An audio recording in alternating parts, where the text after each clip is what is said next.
కళాప్రియులందరికీ స్వాగతం, సుస్వాగతం.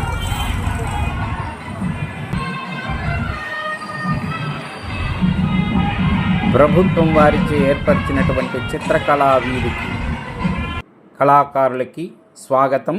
రంగులు అక్షరాలై కథలు చెబితే, కుంచెలు భావాలై నాట్యం చేస్తే ఈ దృశ్యం ఎంత అద్భుతమో కదా. అలాంటి సుందర క్షణాలను కళ్ళ ముందుంచేదే ఈ చిత్రకళా వీధి.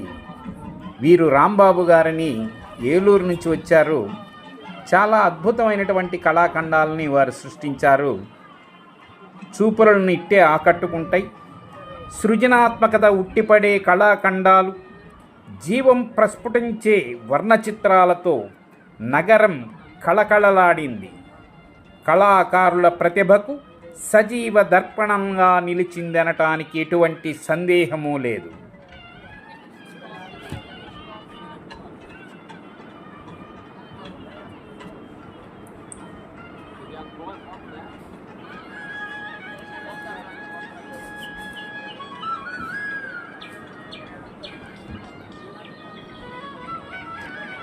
వాటర్ పెయింటింగ్స్ చాలా అద్భుతంగా సజీవంగా ఉన్నాయి. చక్కని పెయింటింగ్స్ ఉపయోగించి ప్యాచ్ వర్క్స్తో నైఫ్ వర్క్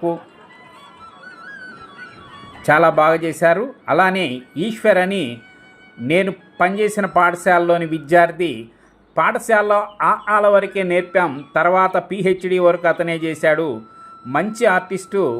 గుంటూరు నగరంలోనే అతను ఈశ్వర్ ఆర్ట్స్ అని పెట్టుకొని ఉన్నాడు.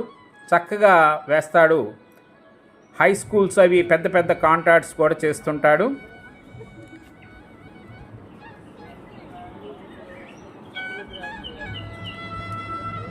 Acrylic, oil paints, abstract, pencil drawings, landscapes, portraits, ఇలా ఎన్నో చిత్రాలు మనల్ని మంత్రముగ్ధుల్ని చేస్తాయి. కేంద్ర మంత్రి పెమ్మసాని చంద్రశేఖర్ గారు, ఎమ్మెల్సీలు ఆలపాటి రాజేంద్ర ప్రసాద్ గారు, జిల్లా ఇన్ఛార్జి మంత్రి శ్రీ కందుల దుర్గేష్ గారు, డిప్యూటీ స్పీకర్ శ్రీ రఘురామకృష్ణరాజు గారు, ఎమ్మెల్యేలు శ్రీ నజీర్ గారు, శ్రీమతి గల్లా మాధవి గారు, ఇలా అందరూ పాల్గొన్నారు ఈ కార్యక్రమంలో. సృజనాత్మక సాంస్కృతిక సమితి చైర్మన్ తేజస్వి గారు పర్యవేక్షించారు ఈ కార్యక్రమాన్ని అంతటి కూడా. చాలా అద్భుతంగా ఉందండి. తప్పకుండా చూసి తీరాలి. ఈరోజు చివరి రోజు.